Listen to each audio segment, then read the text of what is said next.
Hello, greetings, and welcome. This is Dr. WilliamJasonOMara with video number 5 in the 5-part free resilience uh, video program challenge. So very, very warm welcome. This being the last one is the practice session I promised all along. So I'll tie up a few loose ends. We'll do a 7-minute meditation practice, do any Q&A around that, and then off your run, right? And put this all into play. So let's tune in again, as I always like to do. Take a moment of quiet. I've got a little soft music here. Just kind of drop into this moment. Resilience is about re-silencing, refreshing, recovering. Tune into the word. What does it mean? What is the value to you in living a life of renewal on an ongoing basis, of energy management, of lifting yourself to be at your best? Do you struggle at times with stress and feeling out of sorts and your mind going crazy and overwhelm, etc.? Most Americans do.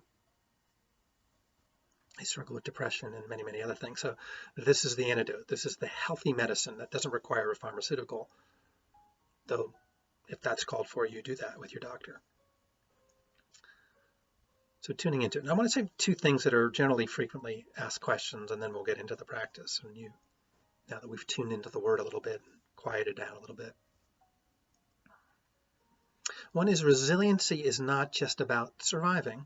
I mean, there's that imagery, I think, sometimes of it. There's a hardiness, like I've overcome, all the boulders and obstacles life has thrown at me. I am hardy. I am, an overcomer. That's true on one level, absolutely. And we need to salute all the things we've overcome in our life, because there's many, especially at this time in 2020, as we are now in the fall, October. And I've spaced these videos out since the beginning of the pandemic till now, and we're still in it. The second level of resiliency is a bit of thriving, right? When you get your energy level on a consistent basis higher, you're now not attracting so many obstacles. You're now entering the place of the zone, the flow, and allowing good things to happen. Opportunities now find you. This is not just woo-woo. You can do the experiment when you're feeling at your best. Yeah, when you're at higher energy, there is a smoothness to your experience, right? You're not as thrown by it. Your lower mind, the reptilian kind of emotional brain, doesn't take over as much because you're balanced. You're in joy, you're in peace. Does that make sense? So try it. In sports, they talk a lot about recovery. Olympic athletes, like to take an Olympic swimmer, a race is a few seconds, a minute or two, right? And they practice and they do practice races. There's a lot of time spoken about visualization, rehearsal, recovery, sleep, nutrition. It's part of the Olympians' process of being coached to be their best. Why is it any different for any of us as adults, as parents, business leaders in general, just humans doing our best, right? We all need that kind of Olympic spirit. How do I keep myself resilient, recover, renew, and refresh? So then I'm at my best. Does that make sense? Because even a little bit, I've mentioned this several times, on the 10-point scale, 1 being, depressed and half dead, to 10, I'm enthused, I'm ready to rock, and I'm at my best. Where do you need to be most days? Probably, if we're honest, 8, 9, or 10. And there is consequences, you'll notice, when you drop below 8, right? You're not working as well, your mind's not as clear, you're more irritable, you're more likely to react or get triggered, on and on and on, right? We're just not at our best. So this is powerful to really take in and make some choices around. The other thing I want to say about resilience that sometimes comes up for people is they get a little overwhelmed by it, right? We have a 7-step model. What do I do? Where do I start? And I would say the easy answer to that is keep it simple. Look at the 7 list intuitively, or get a coach. You can work with me or others to help customize it. Which of these 7 are really talking to you right now? Maybe it's 1. Maybe you can do 3. It's not about, I'm going to do all 7 and I'm going to take 2 hours a day and do all of this, and then it's just another burden to your life. These should be lifts. They should be done in a few minutes a day. Beginning of the day, every 90 minutes through your work day, maybe a lunchtime walk. You create your own customized program, and today's the best day to do that. Pull out a piece of paper, look at the 7 and say, this in the morning I'm going to do this, in the afternoon I'm going to do that. Just keep it simple. Little bouts of activity that help lift your energy are way better than trying to fit 2 hours in at the gym or other similar things. It's just too much. A little bit goes a long way. Does that make sense? So keep it simple. You can even use a spouse or a friend to be a coach. Like, hey, lay it on me. Where am I like needing to focus right now? And I think every one of us can do the Earth Connect resilience. One of my favorites. I just came from a park where there's a waterfall and a stream and a lake and trees, and that just always does something for me. You know, most of us live in areas where there are beautiful parks, libraries, there's water elements. Go there, go for a walk, sit still. It'll completely refresh you. Others, it's music. Others, it's movement. Others, it's the meditating mindfulness that we're about to do. You pick, put them into play, take the 30-day or more challenge and see if you don't notice that you're at level 8, 9, or 10 more often, and that there's huge benefits of that in the way you operate. So those two things I just wanted to kind of mention, that resiliency is not just surviving, it's much more. Resiliency prime, and that you get to choose, keep it simple, take what you can, and implement it as a plan. So let's pause there and now get ready for a little mindfulness practice. So mindfulness or meditation, or mindful meditation, however you, is one of these topics that you're either really tuned into or you're like, oh my God, that's weird. I don't want to do that. Even my dad, who was a computer science engineer and an ex-Marine, meditated. He would do some version of lying down quietly, visualizing beautiful sceneries. He had learned this through a variety of books. It really worked for him to calm down, to notice that the daily mind is kind of frantic. But when you're meditative, your being starts to smooth out, starts to enter a different frequency of peace, contentment, and happiness, where now, when you return to normal life, you can see clearly what's important, what's not. Because most of the frantic state is noise, overwhelm, too much to do. When we calm down and meditate, it has a whole bunch of health benefits to our heart rate and being. You can do the research on it. But it also just kind of lets the clouds of what's not important, it gets really true to what's essential. And so there's lots of ways to do it. There's 3 primary ways. Sometimes people create a focus point with a candle. They'll sit tall, is usually common, hands on the lap, and you can put your thumb on your pointer, facing down, facing up. That's not important. And then often someone may have a candle right in front of them, and they'll just breathe in, breathe out, look at the candle, 7 minutes, 10 minutes. Part of the strategy here is that thoughts are going to start, as soon as you start to quiet, the thoughts are going to come up.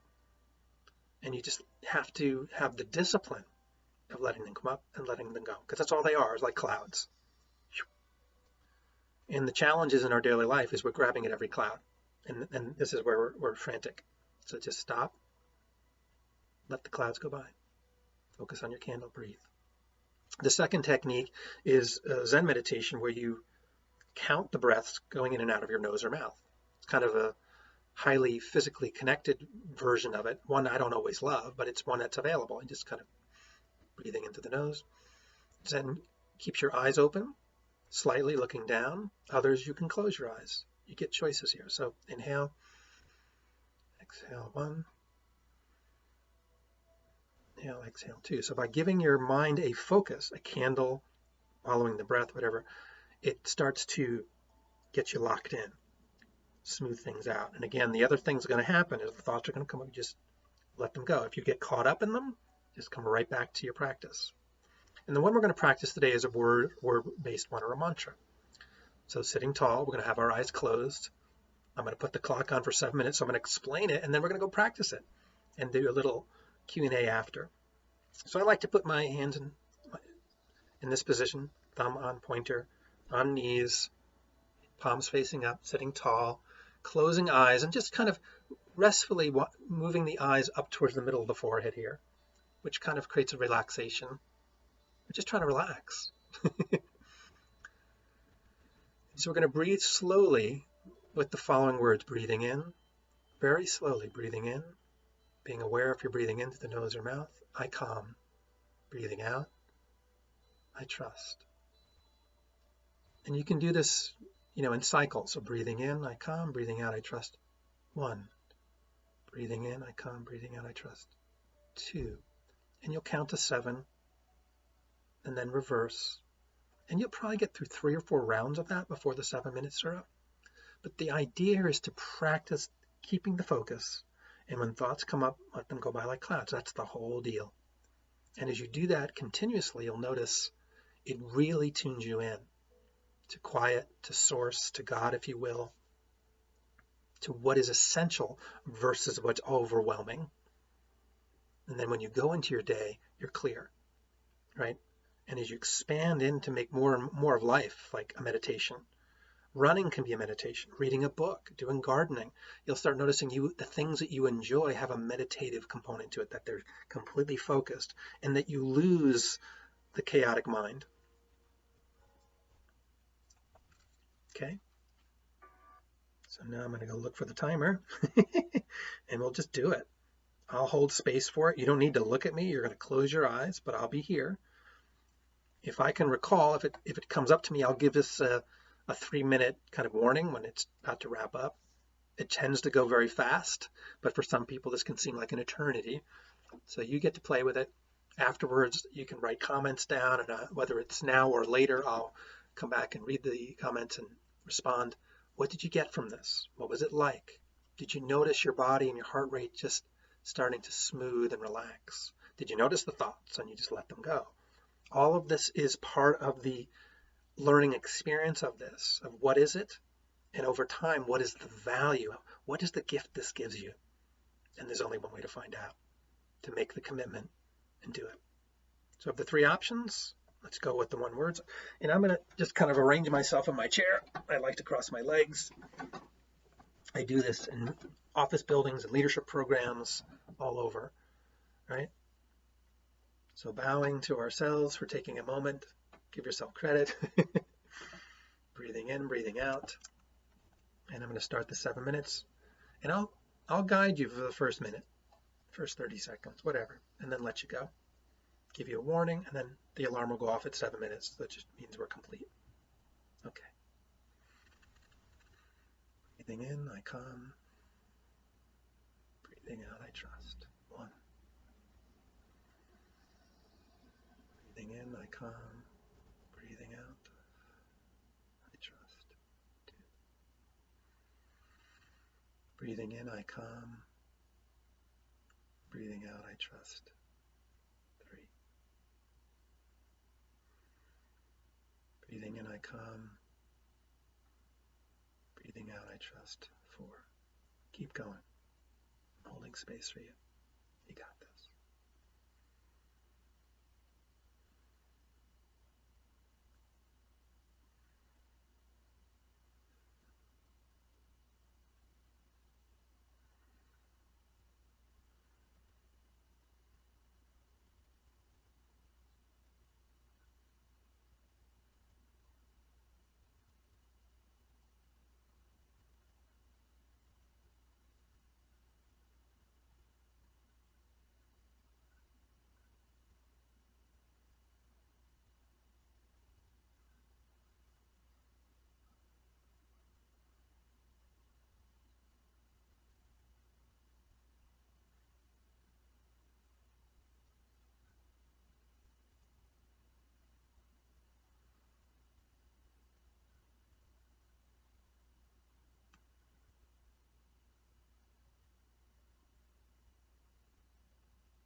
Okay, there's 3 minutes remaining.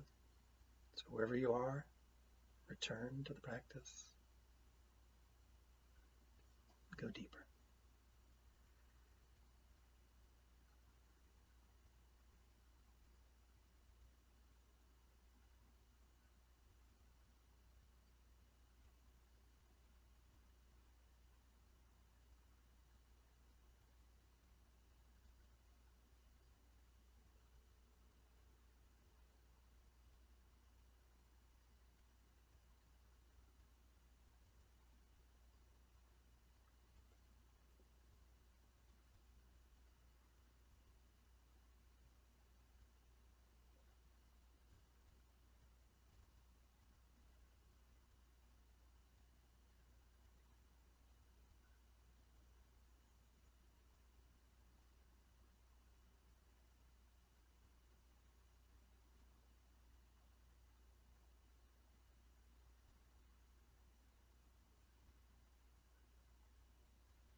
All right, that's 7 minutes. So let's take a moment to move your body, breathe, be consciously come back to a more normalized state, if you will, but bringing the meditation with you, noticing whatever you noticed. You may want to take a few notes. You may have noticed peace. Like I noticed, I was so much more tuned into my environment. I could hear the birds singing. The clock in the town nearby went off, did its little chime. Fire truck went by. People were singing and walking by. That's all perfect. It's part of the presence. You may have noticed yourself fidgety or worries or mind. You just couldn't calm down. That's okay. It's all what it is. You may notice your body seems much calmer, especially when you meditate in a group. When I do these on my faculty job with the Leadership Development Institute, we usually have 10, 15, 20 people. And when they all meditate together, there's a palpable depth from doing that. Or just doing it with me, and who's ever doing it here deepens it. So whatever it is, notice. Where were you before? Where are you now? What was it like along the way? What is the benefit of helping you in the realm of resilience, of energy management, getting clearer, connected, confident? Okay, open my eyes. Sometimes I go deep and it's like, I don't want to open my eyes. often I get many comments from people, maybe they've been meditating for years or they have their own approach. It's all good, whatever you choose to do. Lots on the internet, lots on YouTube on how to meditate. Don't make it so esoteric or strange. It's very normal. Sometimes I find that if my mind is super active, doing something physical, going for a run or something physical, kind of getting the energy out of physically, is a wonderful antidote to the overactive mind. And many things, like when I lived in the Deep South, many of my buddies, hunting and fishing was their meditation. Reading a book, gardening, making love, you name it. There's many things that get you into the moment, make you very present, and quiet the mind. This is just one. It's a central practice of many of the world's religious traditions and philosophical traditions of every faith. The idea of being in quiet, contemplating. A few little tips. Again, the hand position is open, sitting tall is great. I often consciously put my tongue connected to the roof of my mouth. That tends to create a kind of a peace circuit, but it's not essential. I have to. The eyes, like I mentioned, if you could rise them gently up inside without pressure, that's great. If not, that's all right. You'll learn what works for you. And maybe, the YMCA or local places, you can take a meditation class once in a while and learn other tips.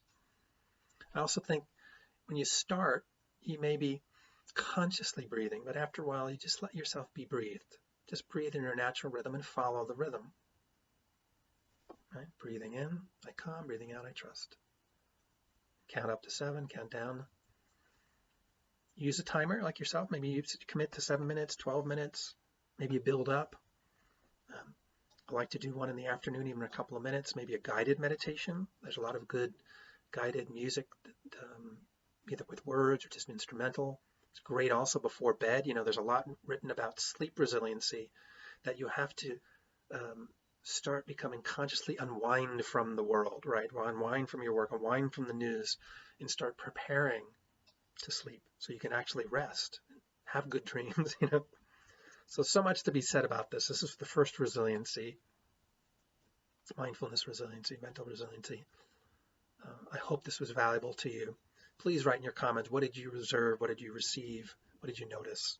And what might be the benefit of doing this ongoingly? In the many ways you can meditate. There's the sit down. There's the ones I've mentioned. What gets you quiet and tuned in to what is essential?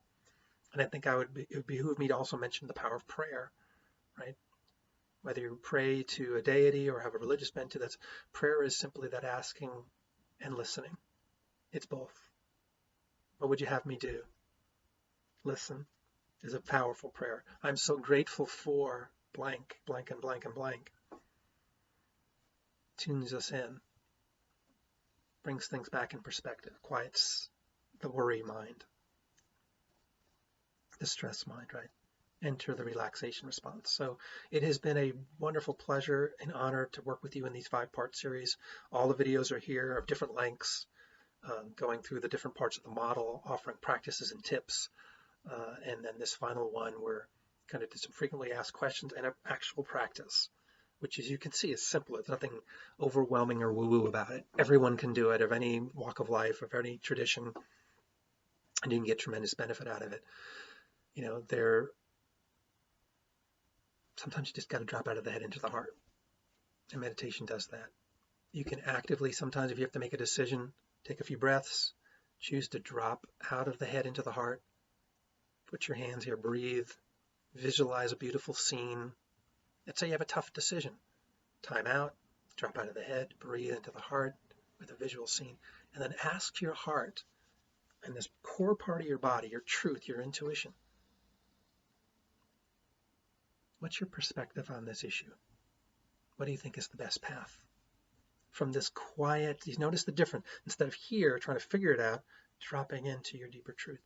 That one little tip can be a lifesaver in your business, your marriages, and everything, just tuning in. What's your perspective on this? What's the best path forward?